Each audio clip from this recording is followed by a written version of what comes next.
more than 1 week na simula dumating itong mga rims ko. Wala pa akong budget ngayon para sa rubber.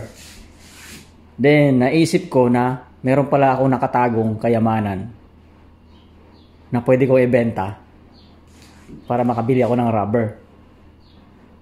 So tara, pakita ko sa inyo kung ano yun. Kung ano yung kayamanan na sinasabi ko. So tayo sa shed. Pakita ko sa inyo kung ano yung kayamanan na pwede ko ibenta para makabili tayo ng goma. Ito yun, oh. Tadaan! Hindi yan, guys. Ito. Mga naipong kong bote, lata. Yan. Ibenta pala natin ngayon yan. Meron pa dito. May nagbigay pa sa akin na isa sa mga Pilipino dito sa Burger Town. Binigyan niya ako ng dalawang sakong cans. Ito, guys, pakita ko sa inyo kung bakit pwede natin itong pagkakakitaan. Tapos ibebenta natin. Tapos makakabili na tayo ng saan ba yun? Makakabili na tayo ng yung iba may markings. Tawag dito rubber. Ito. Kita niyo yan? 10 cents refund at collection depot. Ito. Ayan, ito yan. 10 cents. So lahat ng to 10 cents lahat yan. Tulad nito. Yan, kita niyo yan. 10 cents. So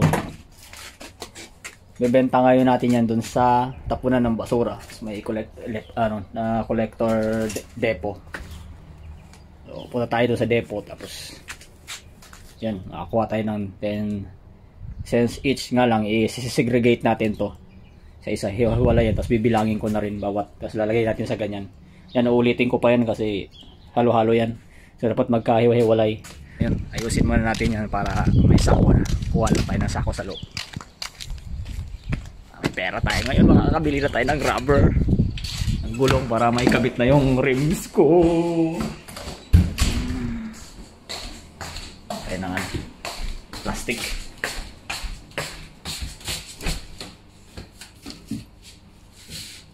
Kuha na tayo ng lapis tsaka tape and ballpen. Ito. Para dun sa markings ng bawat items natin, lalagyan na natin ng number kung anong klase, tapos ilan para mamaya mabilis na sila dun. Hindi na natin bilangin isa-isa. Yun ang sabi ng mga tropa eh. Nianambiran na lang nila para mabilis. Wala tayo ng tape. Para mabilis daw ang process. Where is it? Where is my tape? Where is my tape? Ito. Para mabilis daw mamaya doon. Tapos pagkabilang, ayan, babayaran na nila.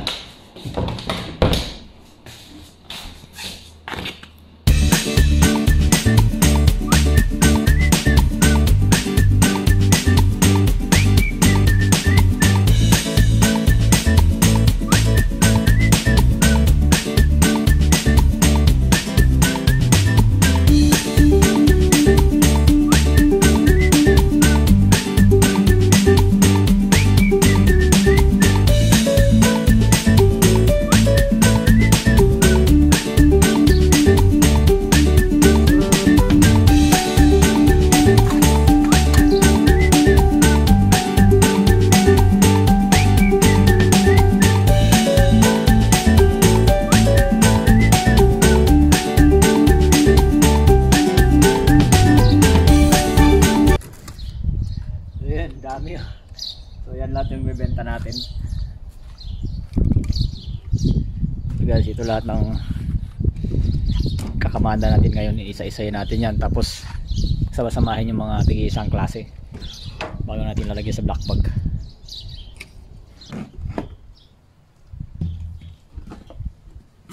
Wow.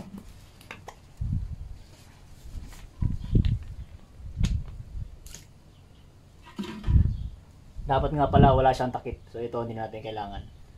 Dapat empty, ito lang. beer can lang. Ano lang yan. Takip dapat.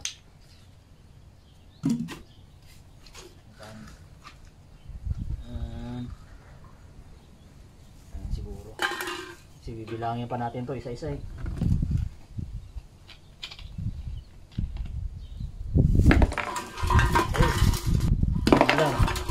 Malakas ang hangin.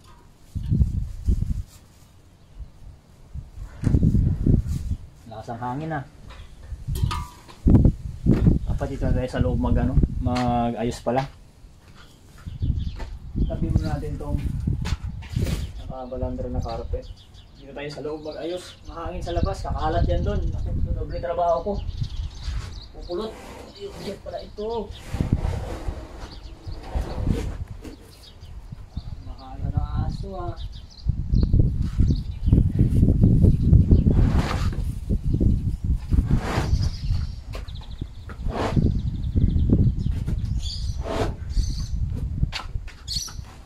Doon na lang tayo. Sikip dito ah. So hindi pa rin ang hangin eh. Doble yung trabaho. Kaya simulan na natin. Kuha muna ako ng mabis pa. Bumili na ako kahapon. Sana malaki ito. Baka maliit. Huwag naman sana.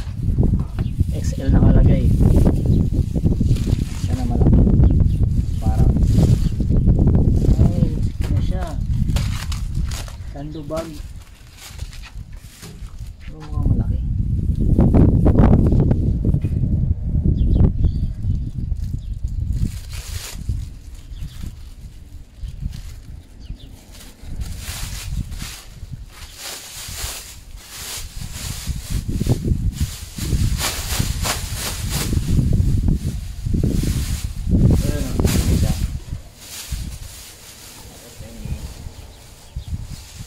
Talian something. Sabi ko dito pa. Sabay.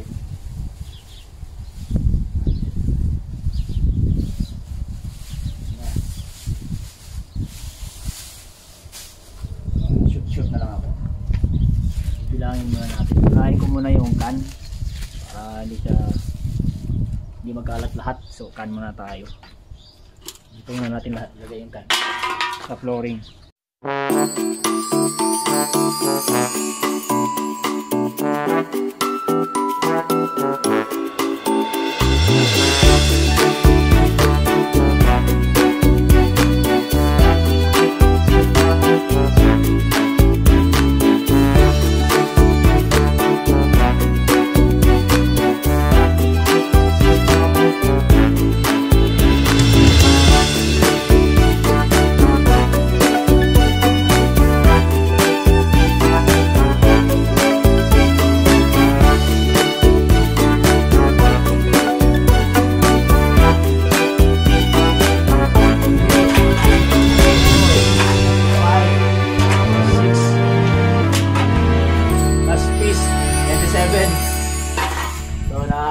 Naka 97 tayo na aluminum cans times 10 cents. Ano na yun? Malalaman natin mamaya kung magkano lahat to. So, 97 na yan. Susulat natin tapos didikit natin ang sticker dito. Ay naku, mali yung bilang ko. Meron pa pala guys ito. Plastic pa. Oh. Aluminium pa pala yan. Bibilangin natin ulit. So okay lang. So yan, 97 na yan. Plus ito, bilangin na natin separate yan kasi hindi na rin magkakasayan dyan eh. So yun. Ulit tayo.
Malapit na tayo matapos guys. Bali ito na lang Yakult tsaka itong mga Tetra Pak. Yan, ito na siya. Ang dami na natin naisako. Lagyan ko na rin ng mga label tsaka bilang para mamaya mabilis na tayo dun sa ano, sa depo. Tapusin na natin to, tatanghalian na. Gutom na rin ako, wala pa akong almusal.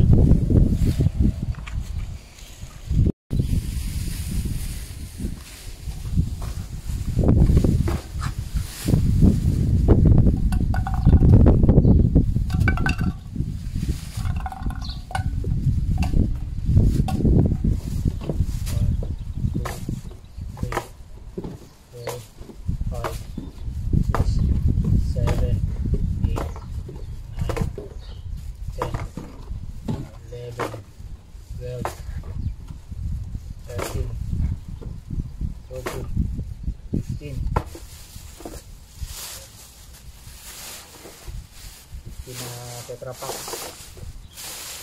and 10 Yakult.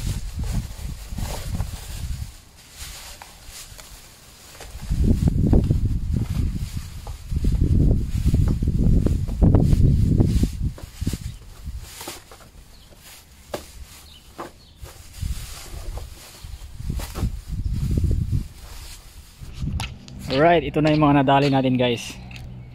So, ewan ko kung kakasya sa kotse yan. Malamang hanggang backseat tsaka trunk puno. So rough drop, meron tayong aluminum na 197 pieces, tapos beer cans 59, bottle of water meron tayong maliit na 26, tapos yung malaki 28 plus 40 pare 68, tapos Yakult 10, coffee bottle 19, Tetra Pak 15, tapos meron pa tayong Mogo 25 tsaka soft drinks bottle 20. So yun lang. Tara, pasok na muna natin sa kotse to. Kailangan pala natin sapinan yung loob kasi yung ibang mga bote may mga liquid pa sa loob, baka tumagas sa ano natin, loob ng sasakyan, mangangamoy.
Talaga may sapin. Ay, basa.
Yun, puno nga guys.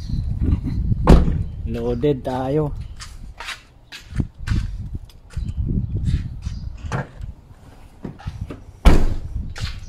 Yan yan.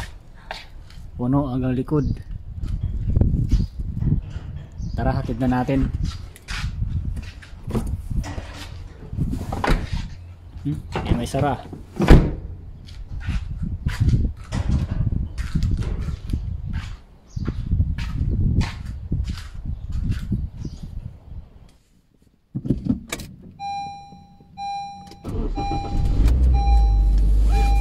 Tara, dalhin na natin sa recycling depot.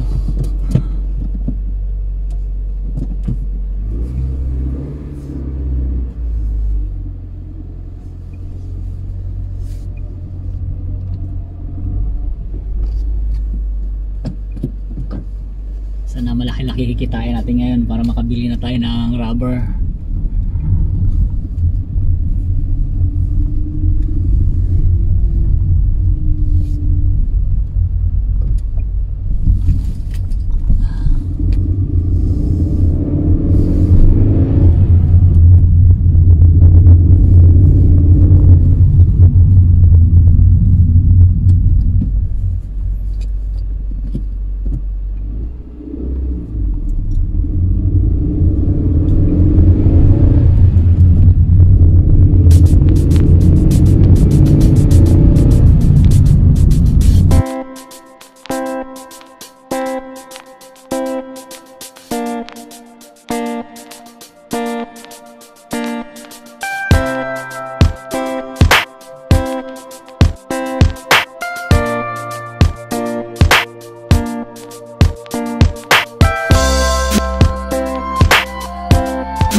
Timing.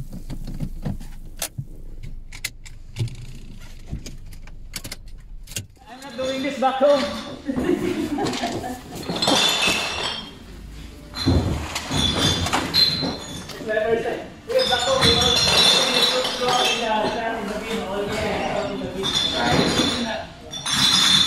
It's quite unique here in the city.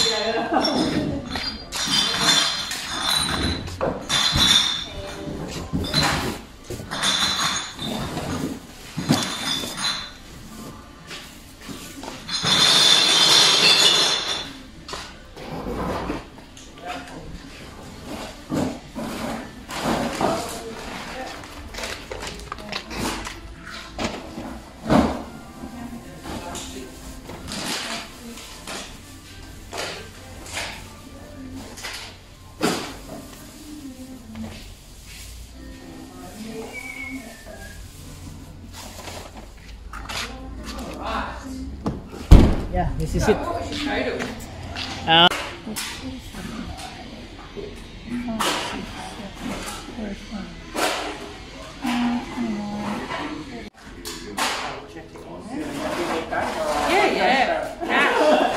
Only cashier.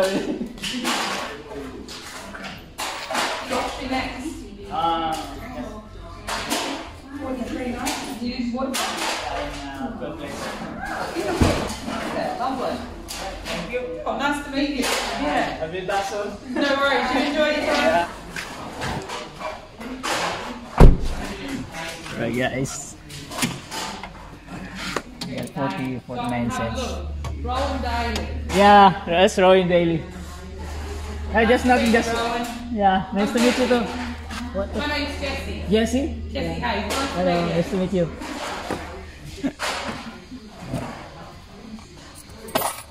Alright, let's go.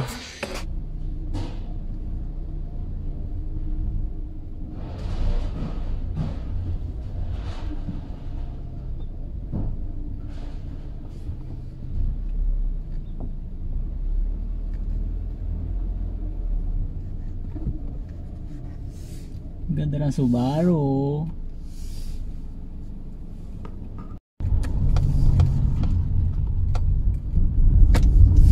Tara.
Kumita tayo ng 43 and what is this?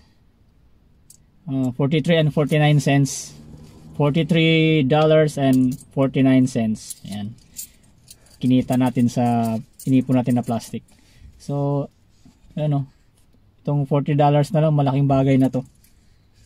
Kaya mo nang pambili ng pagkain to sa buong isang linggo. Dumaan na rin ako sa hardware kasi bumili ako ng socket. So kailangan ko to. Ayan, $19 to. Long socket, 17 mil. Uwi muna tayo. Punta tayo sa ano, bago tayo umuwi, daan tayo dun sa may Mazda. Order tayo ng gulong. Baka pwedeng pakiusapan na bayaran sa kanabayaran pag ano, pag dumating na next week.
Dito na tayo sa Mazda Border Town.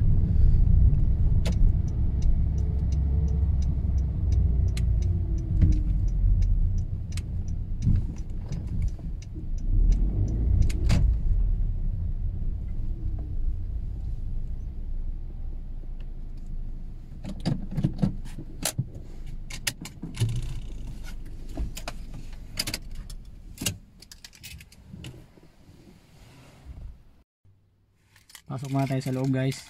Bali hindi ko na makifilm lahat kasi alam niyo na, privacy.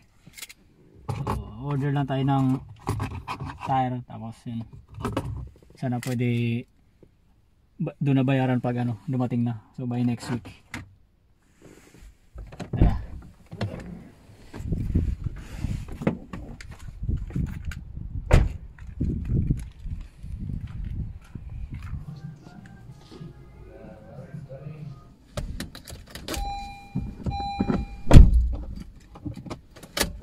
Unfortunately.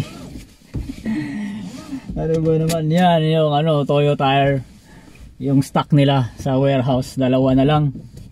Tapos sabi ko, kung walang Toyo tire, Nito tire. Yung Nito naman, dalawang klase. Kaso pag sa dalawang klase na yun, tagi-isa lang may naiwan sa warehouse. So sabi ko, tawagan na lang na ako. Makapaghintay ako ng 2 weeks at least. Kaubusan ng gulong. Tara, uwi na tayo guys.